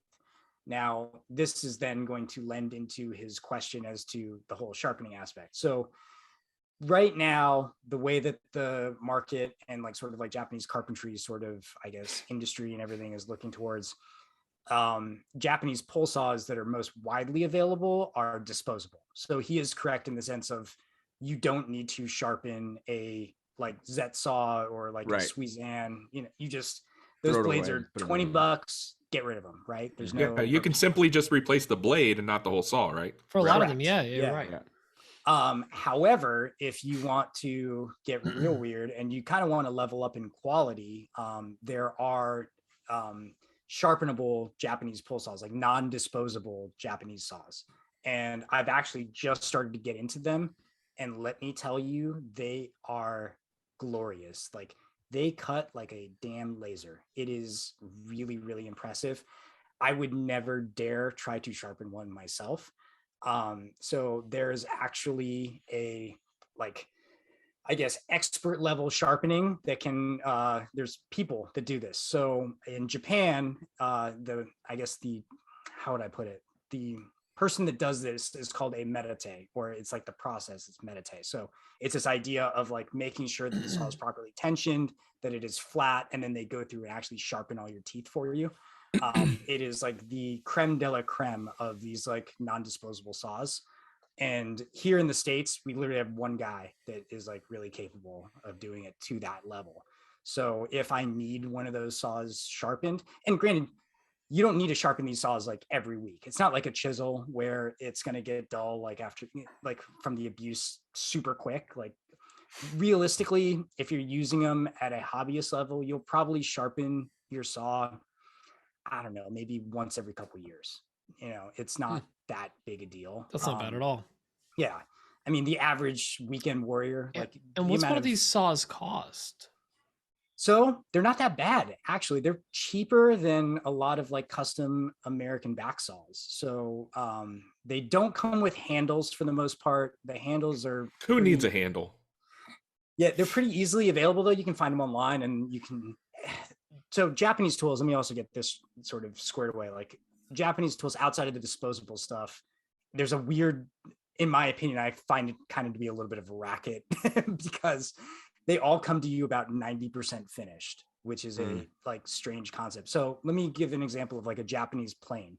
So the die, which is the body, the wooden block that the blade sits into, when you buy that plane and you receive it from whoever it is, the blade won't actually penetrate like through the bottom, like it won't protrude and be able to cut shavings like the minute you take it out of the box. So you get this, body, and then you have to dial it in by scraping the bed to then get this blade to fit. You telling me you have to plane the plane? Yeah, to an extent, yes. Yeah. And then you have to tune the bottom in such a way. You have to sharpen the blade and make sure that, so there's another, it's a whole, I'm going to use some big words here. Uridashi is this whole concept of like, Hold up, let me pull up Google. It's Uradashi, if I'm not mistaken, but it's this concept of like essentially flattening your bottom and like making sure that all your, you know, points and everything are matched up. So everything you do, once you receive this plane from the manufacturer or the, you know, maker, so to speak, because it's not mass manufacturing. They're made by blacksmiths. The dies are made by dyas, who are literally specific dudes that make that white oak body of the plane. Everything has to get dialed in, like, and you have to be responsible for it. And the benefit of that is that that plane then is intimately tuned into you, and you know exactly how it performs, and you were in complete Is that sort of the idea of that whole process? Like they send it to you so you can finish it up and it's yours, kind of a thing? Well, and it's tuned to the way that you like it, right? It's weird and intimidating for beginners because you don't know what you like, right? Like you're like, oh, like I'm just a guy, like I don't know what I want. But as you get more experienced in it, you know, you figure out one like, knuckle, what you like. two knuckles, yeah, however it goes. Whole fist. I mean, you know, it's fun. The minivan. Speaking of fists, in the front, 5 in the so back. are you paying hand over fist on these? Like what's the cost? It depends on. So there's a whole. It can be the most recent one you bought, like just to give people a ballpark. So the most recent plane, actually with a die. I guess I'm asking about the saw still. Like with these saws, so like, the saws are relatively affordable. I don't think I've paid over $200 ever for a Japanese saw, even with a handle. Okay, it's reasonable. I know that. So, and everybody's going to crack up at this one. I have a Japanese tool dealer that I go through, like an individual, that because I don't want to worry about it. Is really what. Do you meet him behind a Walmart and then he opens up his coat and there's like a bunch of saws in his coat? So, kind of. Not my best work, sorry. No, but like, but instead of a coat, it's a website. And it's like a legit company. And he gives you an iPad now. Well, first off, there's nothing legit, and his name's Guillermo. Actually, I'll shout him out. His Instagram. Traditional Japanese name. Yep. Yeah, super. Yeah. Does he also work for Guillermo-san. Jimmy Kimmel? By chance? So his Instagram handle is at your Nokogiri, which is spelled Y-O-U-R, and Nokogiri is N-O-K-O-G-I-R-I. And I've never quite gotten to the bottom of like how he got so dialed into Japanese tools, but he essentially what he does is he networks with vendors in Japan, and he, I think, speaks Japanese not extremely well, but at least to a level that he can interact with these folks. Enough to sell saws. Yeah, he's based out of San Diego, and so you know, Whale's he vagina. picks sort of what he feels is going to be saleable, and then imports it in, and then obviously flips it, right? So Nice. most of his business is done on Facebook, and that's actually kind of where I encountered him. And That's let me like- tell you, like That's like such a wild story. Like this guy's doing, like you said, you don't know how I got into it, but like, I bet the story is probably mundane, but in my head it just sounds so badass. Like this dude's just some dude who's named Guillermo selling I had to have a password. I knocked on the door 3 Japanese times. doors. Japanese tools. Nikigiri. Yeah. It's just wild sounding. the most crazy thing about him is like how much knowledge, because I mean, from what I understand, at least from talking to him, like I don't think he does a ton of woodworking, really. Like it doesn't seem like he It's does. more about the tool industry for him. He loves the tools, and not only does he love the tools, but he knows all about like the sharpening, the maintenance, and then he knows the history. So he knows But no application. blacksmiths. Yeah, That's wild. like he knows all the so hot. blacksmiths. He's like, I know who trained these blacksmiths. So sometimes he'll come across tools and people are like, yeah, like that's the guy that trained this guy. So you definitely want his steel because it is this quality. But, Like, you know, I guess we see this in the US. Like there's people that collect hand planes and vintage woodworking tools that are not woodworkers. They just enjoy. I mean, I've run into them. I've bought tools from people like that where they're like, you know, I love the history and like where it came from and whatever. And like, you don't woodwork, you psychopath. it's funny you bring that up because so when I was with Bart in Chicago, part of the reason I went up there to begin with was Bart's son. because Bart Komar. So he is a member of the Midwest Tool Collectors Association, and it's like this little nonprofit that's like primarily populated by like 70 to 90-year-olds, and these guys like meet And up. Bart. And they have And Bart. so Bart and what's his face? Oh God, the bald guy. Wood by Right. James Wright. James Wright. Yeah. Yeah. James Wright shows up at these tool meets too. So anyway, like Bart was like, hey, like there's a tool meet in Indiana. Like, do you want to go to it? And I was like, yeah, like let's go check it out. So we went to like some hotel that's in the middle of a state park in Indiana, and like it wasn't the biggest of their tool meets, but I mean these people like have an insane amount of, you know, vintage hand planes, just random tools too, like stuff like, I don't know, just rulers and all sorts of crap. And I would say maybe half of them actually still woodworked. Just more Like, about it's the like tools than the wood. a- I mean, Yeah. that's cool. It Whatever sounds makes more them like happy, a man. secret society, like Illuminati type of situation. I mean, I get it. My dealer also doesn't do the drugs, so like, you never get high on your own supply. never get Yeah. supply. First hand planes free. Yeah, I was actually chit-chatting with this guy Guillermo the other day, and he was like, hey man, he's like, so he sells tools primarily, but then he has like all these like other random Japanese items. So he was like, and like I said, he's a hustler. So he's like, hey man, like I got all these like, are you into tea? I got all these like Japanese like green tea like cups, and like, oh, do you like sake? Because I've got these sake clay cups. And I'm like, bro, like no, like I'm here for the one drug that I need. Like I don't need your other things. Like On this side, I got Ryobas. On this side, I got sake. yeah. All right. He had shoes, just dress shoes.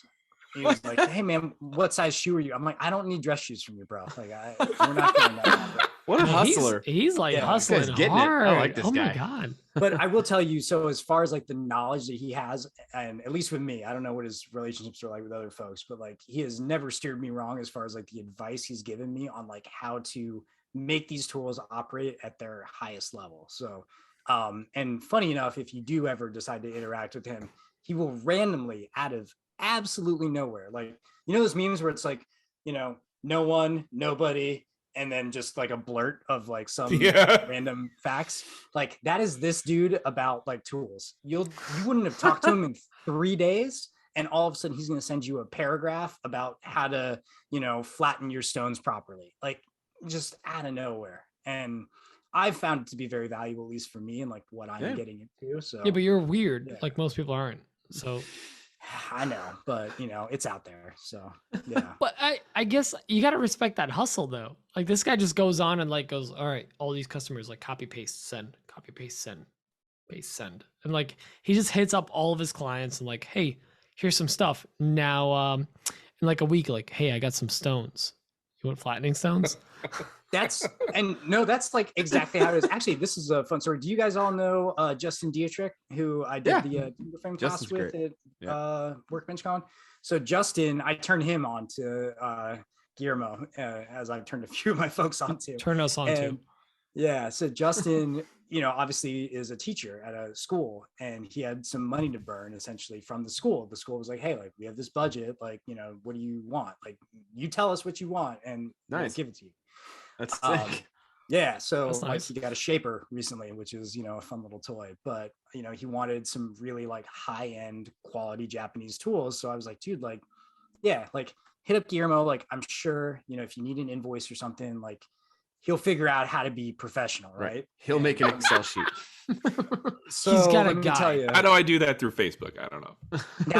that was a huge battle, because obviously like being a teacher, Justin's like, yeah, like I have to have like my billing department at the There has to be a school, paper trail. like yeah, this whole thing. And like it was this, I forget exactly what he said. He was like, yeah, he's like, you know, the purchase order's there, but then the check needs to go out, and then like based on like the time of the month, like the check doesn't go out for a certain amount of time. And this guy Guillermo, sometimes he'll even hit me up and he's like, man, like, yeah, like, do you want this? He's like, I'm trying to make rent this month. And so like, I'm like, oh man, like if he's waiting on a check for a couple weeks, like that's not going to be a good time for him. And he was like, dude, like it was so stressful coming out of the wire. He's like, yeah, like eventually like everything worked out and it was perfectly fine. It actually even worked out better and faster than he expected. But just the anxiety leading up to that, because he's such like a slap chop operation, right? Like he's doing this out of his DMs on Instagram and on Facebook. That's wild. That's crazy. So yeah, he was a vendor for a school in Minier, Illinois, ultimately. So anyways, the saws that you would use for a table saw. oh yeah, to get back to that. About $200. Girth, Yeah, bro. the Ryoba. I mean, like I would say a quality non-disposable Japanese saw with a handle would probably be about $160. And yeah, like if That you're does not cool- seem like unreasonable at all. No, that's for very what reasonable. yeah, it is. I mean, there's a lot of sweat equity that's going to go into that, so keep that in mind. But outside of that, it's I'm not that imagining the person that's like the person that buys a Festool domino. Like they might not woodwork all the time, but when they do, they want to be serious about it. Same thing. Like these guys might not put a lot of like hours on the saw. I think you could track the hours, right? bad. Absolutely, Like a yeah. tractor. Yeah. Yeah, So, like if put we're a lot looking of at engine hours on it, but like it's not going to be that bad. Yeah, yeah, they'll put an Um, hour on it in a month, but like it's gonna be worth it. It's gonna be the best hour they've ever had. Yeah. But so then to sort of overcomplicate this question a little further, Please do. Yes. there's Yes. obviously going to be teeth that are set for softwoods, teeth that are set for hardwoods. So then you get into that. And then if you were, say, wanting to get into timber framing, right? You want to resaw a 12 by 12, like that's probably not going to be a good time because most of those blades are probably about 12 inches to 13 inches long anyway. So then you get into these like specialty saws, and like the one that I don't know if you guys have seen it on the internets, but it's called a Mebiki. And what it is, it's like this giant like whaleback saw, and like the teeth on it are monsters. They're like, if we're talking TPI, it's like 2. it's huge. The whole like thing. the teeth on those are just monsters, and that thing is really designed for like large scale construction ripping. It's just like a big panel saw kind of thing. Yes, it's I like feel like I've seen that. It's like a 2-person saw. Yeah. no, it's a No. 1-person saw, and it's like it's just a monster. Never mind. This is an audio only platform. But like, Maybe- so like, do you ever mess around with like American made saws? Because there's a lot of American Western Yeah, saws. Sorry, so Western. You're right. Western. that was saws, 'cause my- They're not all American. They're like from the UK, Europe, and whatnot. Yeah, so that was my gateway drug into this. Speaking of drugs. Oh. So yeah. So and you actually, you started American, but then you turned Japanese. yes, You were I turning was turning Japanese. Japanese. I really think so. Oh God. Yeah. That worked perfect. I have been sitting here trying to think of how to work that in. And You're damn it. welcome. He nailed it. He crushed it. Yeah. So But it's a serious question too. Like I'm I'm a curious about huge- this. Yeah, I'm a huge fan of Eric Florup, who is based out of Michigan, Florup Toolworks. He I just bought his benchtop saw. Yeah. So I have his benchtop Got it a few- dovetail got it a few saw, days and ago. I've got his panel saw too. And they're all great. Like he actually, I think, a burp. The burp. Dave in does my all the time. In my opinion, I think he makes the best, most affordable Western back saw that's out there. Hands down. Like his saws are phenomenally more affordable than say like Lee Nielsen or literally like Bad Axe, like, those kinds of companies. Like they also make, obviously great products, but he has a little more of, I think, of an automated process. Like he uses a CNC for his handles. He's CNC sharpening everything too. Like he's got that little like cool automated saw cool. file. Yeah. So, he's got a lot of good stuff going on. Annabelle Trades is like a huge fan of his. She uses a lot of his stuff. I think actually, if I'm not mistaken, I think Eric has a saw from him too. But yeah, like he's great. And actually, I don't think he does this for everybody, but like, he and I have been kind of buddy for a couple of years, and I sent him back some of my saws just for a tune up as far as like sharpening, and he just popped them back on, his saw file On the machine. Nice. Yeah, on the machine. Oh, and got that's so them done. cool. Yeah. So I bought that benchtop saw because whenever I'm breaking down, I do a lot of live edge and salvage wood stuff. Whenever I'm breaking it down, like some of the stuff's like 3.5, 4 inches thick stuff, and I break it down with a track saw, but the track saw can't get that deep. So Clean up the last I'll section. well, it'll be like sometimes 1.5 inches left over, like Got a little trouble hitting the cervix, kind of. Yeah, it can't. It can't hit all the way in. Can't reach, But yeah, I bought that benchtop saw so I can finish cuts, because the Japanese saws, they just kind of fold on me when I'm trying to cut like a 4-foot wide slab or something. Like if I'm doing a Ryoba saw, sorry, Ryoba saw with my Z saw, like I'll be cutting it and I'll get like halfway through and the wood will buckle and it'll just buckle, the saw will buckle. But Eric's saw, I used that last week when I first got it in. It was fantastic. It went right through those slabs. I was really happy. That's what I bought it for. That's the downside to sort of flip back to like the disposable Japanese saws as opposed to the non-disposables. Like the disposables, the gauge of that steel is like really crazy thin. Yeah. Actually, and I've been meaning to do a YouTube video on this. I have not done it yet, but I've taken a couple of those and I've turned them into card scrapers, like after they're done. That's a good idea. That's a really good idea. Yeah. So it's thinner, but it's harder steel, or it's no. The disposables are just super duper thin, but the non-disposables are just a touch bit thicker. So they are thicker. Okay. They're a little bit thicker, but because that quality of that steel is also harder too, it's going to maintain like its shape, like as you're, because that's something I actually don't like. So like Mike was saying, like I don't like that about the cheap kind of like throwaway ones. Because like, and sometimes like when it buckles, like if it buckles and you fold on a real hard push, you're done with that thing. So that blade's shot. Yeah. It's shot. But that's also interesting enough a technique thing too, and not to, don't tell me I'm doing it wrong. It for sure is. Yeah, for sure is. I've been telling Pete his technique is wrong for years. Really, where you want to apply the most force when you're using a Japanese pull saw? Shake weight twice a day. Like, yeah, this might seem sort of self-explanatory, but like the most amount of force is going to be on the pull stroke as opposed to the push. So it's like, that's my problem. Like fast, hard pull, then like slow push. And like what you're probably experiencing is because that slab's so thick, when you're trying to push it back in, that's what's causing the buckle. That's why I like the Western saws, because that's where for me, I like that push cut a lot. I really like it a lot. That's why I like Eric. That's why I feel more control in a push than I do in a pull. Although the pulls, I feel like cut more efficiently than a push. My brain is going to explode with all the jokes I have thrown around inside my head right now. So it also depends on like how you're, I guess, like the position of your saw in relation to the wood and your body positioning as well. So like if you look at, say, like a Western saw bench, like the way they're oriented, like you're kind of like over the top of it. So when you're pushing down, like because you're using a Western back saw on a Western saw bench, you're over like the leaning top over it.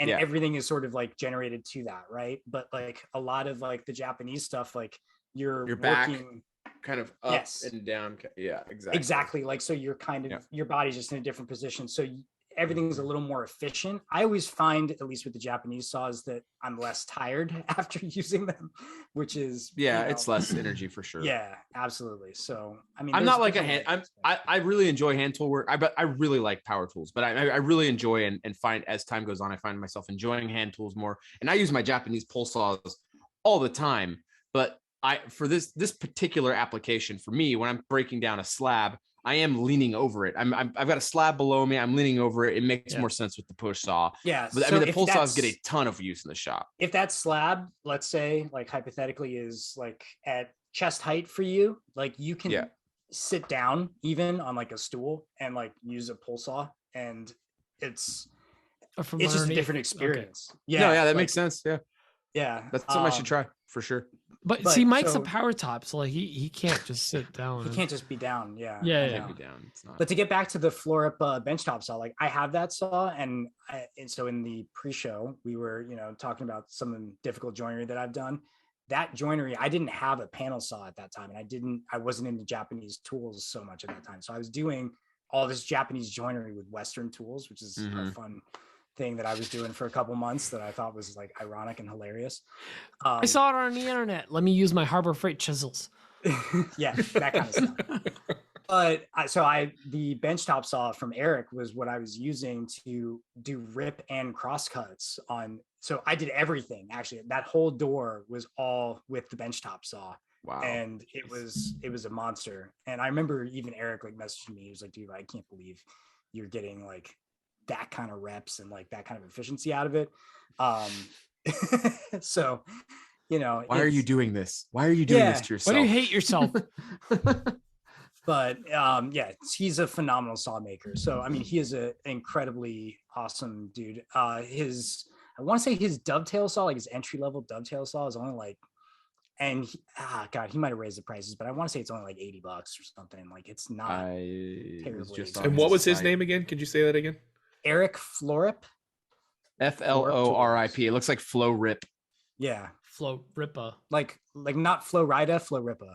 Gotcha. His saws are I think it is because of the automated process, like you said, but his saws are extremely reasonably priced. I have his dovetail saw and I have Bearcat dovetail saw. I do prefer Eric's dovetail saw for sure. Not that I do a ton of dovetail cuts, but I do prefer Eric's saw. They're really good tools. He makes really good tools, and I was Googling him. I Googled Florip tools, and he sells through Walmart. I was like, really? Through like I just Googled it right now, and it came up as it's probably a Walmart resale. You're right. I didn't think about that. Walmart does have like a marketplace place where like for new items or whatever. So like, yeah, if I go to Florip Toolworks dovetail saw, he's on Walmart.com. It's kind of cool. So I know that he sells. He's on Heart. He's on Heartwood Tools as well, and he sells through his own website. So what's interesting with him is that if you get his stock saws, you're gonna have a great time because like they're gonna come to you very quickly. If you try to order something a little more custom, like a little more niche, like it's gonna take a while. Hold the ketchup extra mayo on your saw. I just got my bench saw was I just went with walnut just because I thought it'd be quick and easy. I think I ordered that like 4 weeks ago or maybe even longer, 5 weeks ago. I mean he's out pretty far. I feel like a walnut would be a very standard handle. So Chris, is there any chance that you'll be getting into tools at some point now that you're like really learning about what makes a good tool?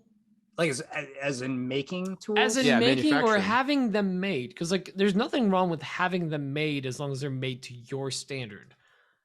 Like, so I mean, Jonathan JKMoses does this with a lot of his stuff. Like, oh, you're talking like for the resale like basically market? like use your brand, use your brand. Is there going to be Girth Bros saws? Like what's going on? It's funny that you kind of say that because I mean, I've kicked around the idea a little bit in my head. I just don't know quite where the application would be.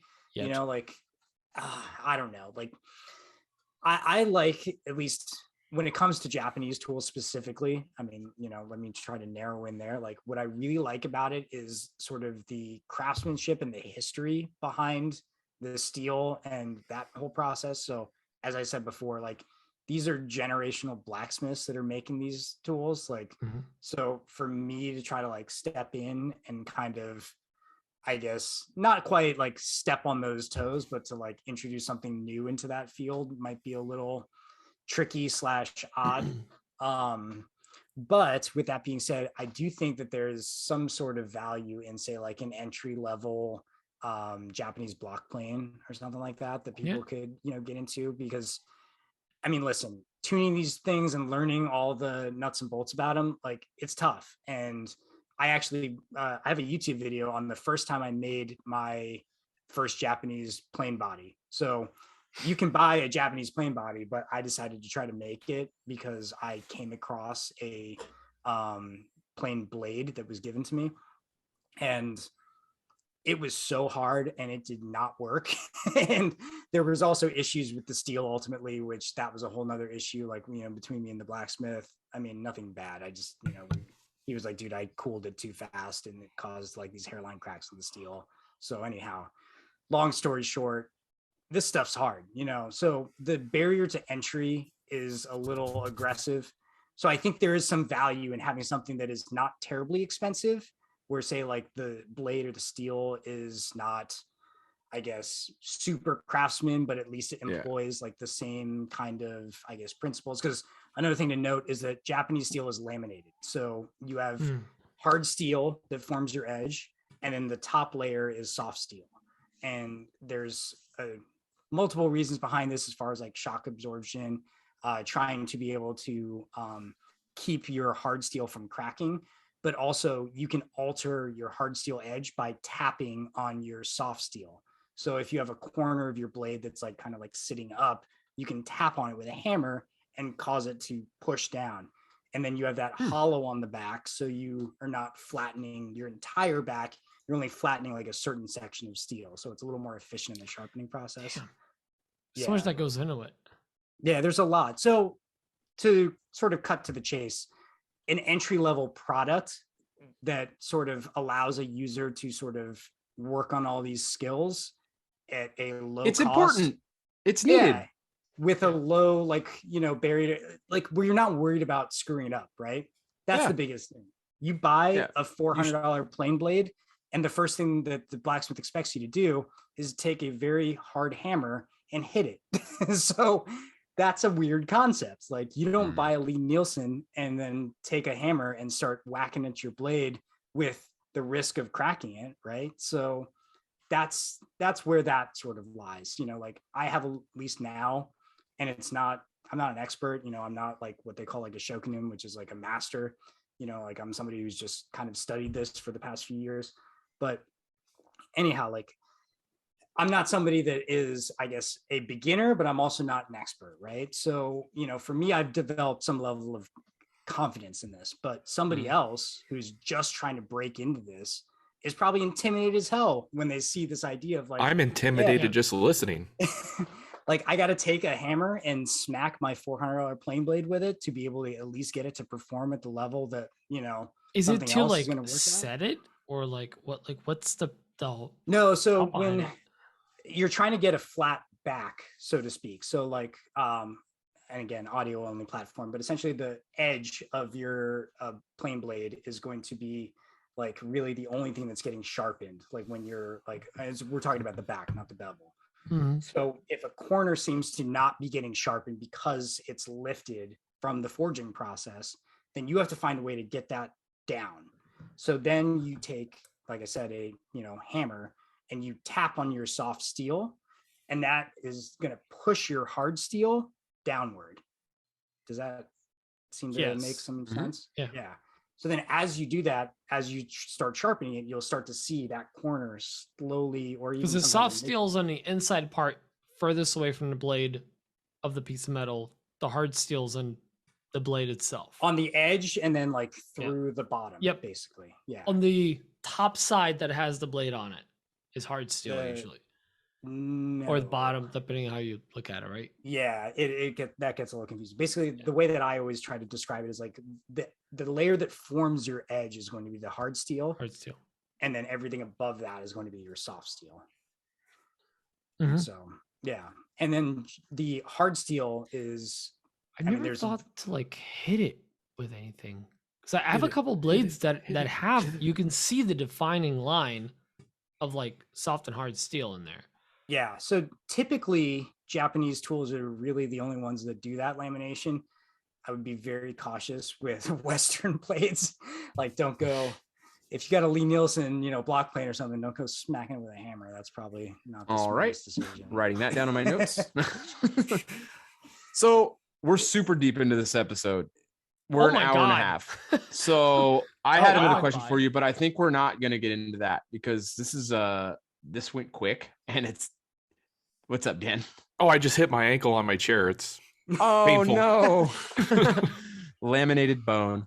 Yeah. Anyway, I was going to go into a question about your day job and how that affects your woodworking. Or he's a lawyer, big deal. Yeah. I mean, do you want me to just sort of hit it down like a bullet points? Give me the elevator I mean, pitch. you're plugged deep into the woodworking community, but your day job is you're an attorney.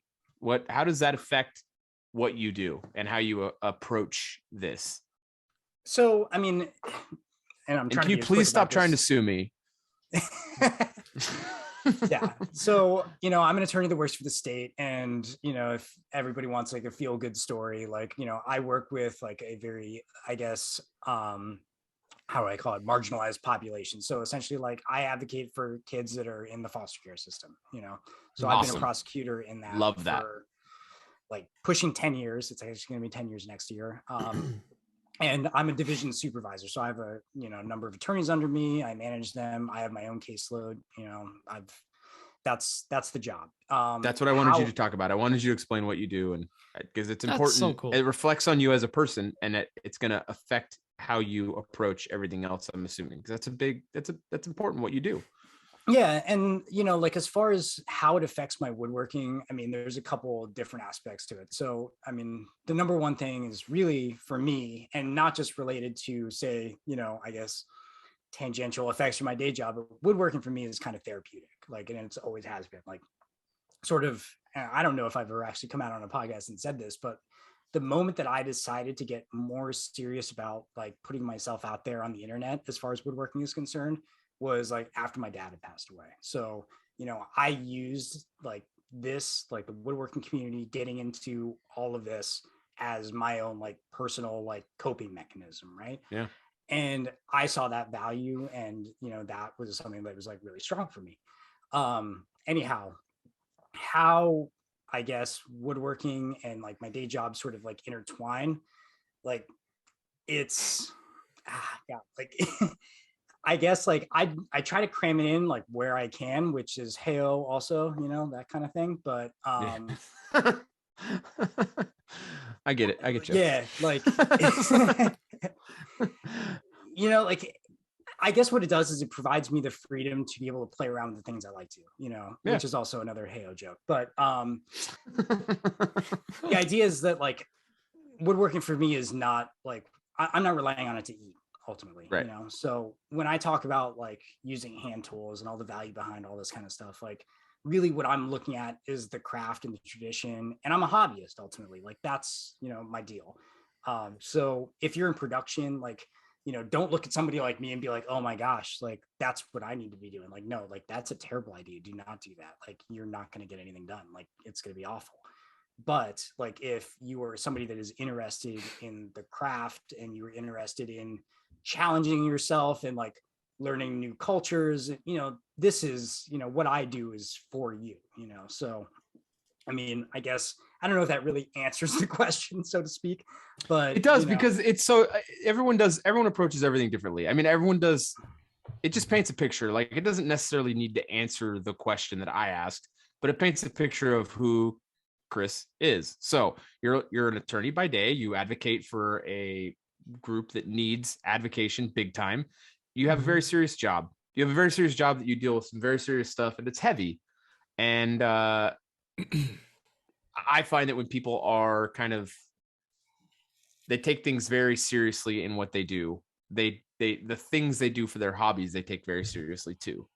So I feel like it's your hobby, but it's also who you are. I mean, you take it very seriously. You don't half-ass it. Yeah, you don't half-ass it. Well, you dive deep, hard into it.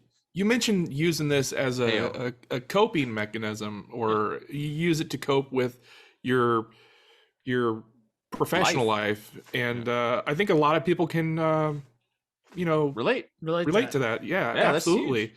A lot of people are into this hobby, into this profession, into this trade, because they use it to cope with the other things that hold them down or occupy their time. So I think that's huge. Yeah, like, I've always definitely been one of those people that, I mean, this is just my personality, right? Like, I'm a hyper fixator. Like, I remember I think it was a TikTok or something about, like, sort of, I'm buying all these things for my hobby, and then, like, all of a sudden, like, oh, now I have a new hobby, and now I have to buy all those things for that. I think I saw that same one. And that, I mean, honestly, like, spoke to me. I mean, granted, like, my hobby fixations last for, like, 10, 15 years, like, that sort of thing. Like, growing up, like, I was a surfer, like, that was, like, my thing. Like, I actually, interesting enough, how I sort of got into woodworking was from starting or not into woodworking, so to speak, but into using tools.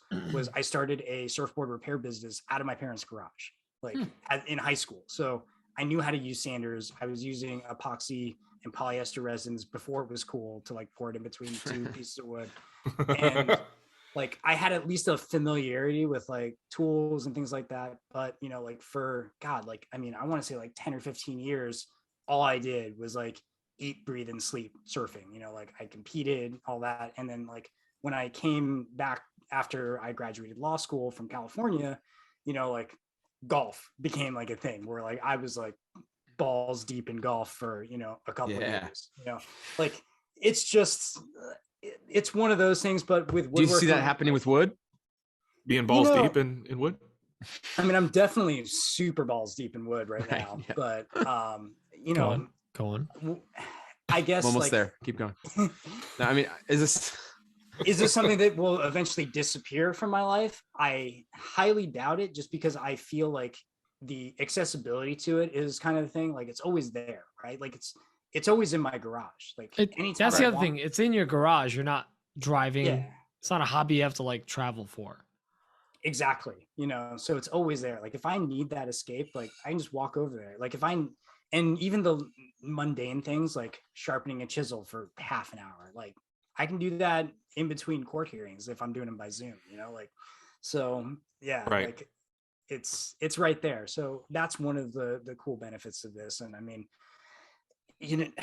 I think about Rob Cosman. So Rob Cosman has his Purple Heart project, and he's working with like formerly wounded vets, like that sort of thing.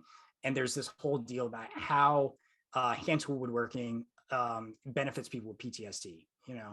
And even talking with cats, about like the whole idea of like the JKMoses, like Woodworkers with Disabilities Foundation. This idea that like building something and having the satisfaction of creating, like there's so much to that from that perspective, right? Like there's so much satisfaction, there's so much benefit to that. And the idea is like, I just want to spread that, like I just want to give that to other people. And I want to inspire other people to, sort of chase that a little bit. So yeah, like, Awesome. when we're talking about like why I do this, like that's absolutely why. Yeah. cool? That's awesome, man. Well, let's wrap this episode up. It's a long one. So Yeah, big no, thanks this to is Chris good. for coming on the show. Good Great one. info from Chris. Yeah, really great one. Yeah, go check out Chris on youtube.com/Cowdog Craftworks. Is that correct? That is. Okay, go to Instagram.com, same handle. Go to TikTok.com/girthbro Good for grinder. no, go check out Chris on all the platforms. If you don't, you're missing out. He's a great dude. And if you want to learn more about Japanese tools or more handwork stuff or hand tool work, not hand stuff, more hand tool work. I got some handwork for you after the show's over. So. Yeah. Cool. No, yeah, go check out Chris. Go give him some love. Go. Or find Guillermo. He's out there somewhere. Yeah, go get you a if good you guy. guys need like tool hookups or whatever, feel free to DM me. And like, listen, just to the audience as well, like I always try to be extremely accessible via DM. So, if you have questions about anything, like I'm here, that's my deal. So yeah. Do it. Cool. We will be back next week. We will not have a guest next week, so we will get through a bunch of questions. Next week's a very big episode. It's my birthday next week, so we're gonna be doing a big part in. It's my birthday. No, we're not gonna have any guests next week. It's just gonna be the three of us. Then the week after that, we have guests again. But check us out. This episode, if you're a patron, will be live tomorrow, which I don't know why I'm telling you that because you're listening to it now. But it'll go live Sunday. Chris will tag you and all that when it's all live and stuff. So you can share if you're able to. Anyway, big thanks to everyone who listens and supports the show. We really appreciate you guys very much. Share this episode. Get out there, follow Chris, give him some love. And thanks for everything, guys. Have a good night. Well, if it's your birthday next week, I'm gonna say this right now. I'm gonna have drinks in honor of you. Of course you are. You're Dunlap. Dan, really? I'm having drinks in honor of him right now. Dude, that's the first one since you quit. Yeah, but I'm gonna have photography. more. I'm gonna have more next week. Outstanding. Since you quit photography, it's the first one. That's big. Yeah. Yeah. Okay, thanks for listeing. I Bye love now. you. I love Bye. you. Okay, thanks. Bye. Thanks for joining us. Love you a long time.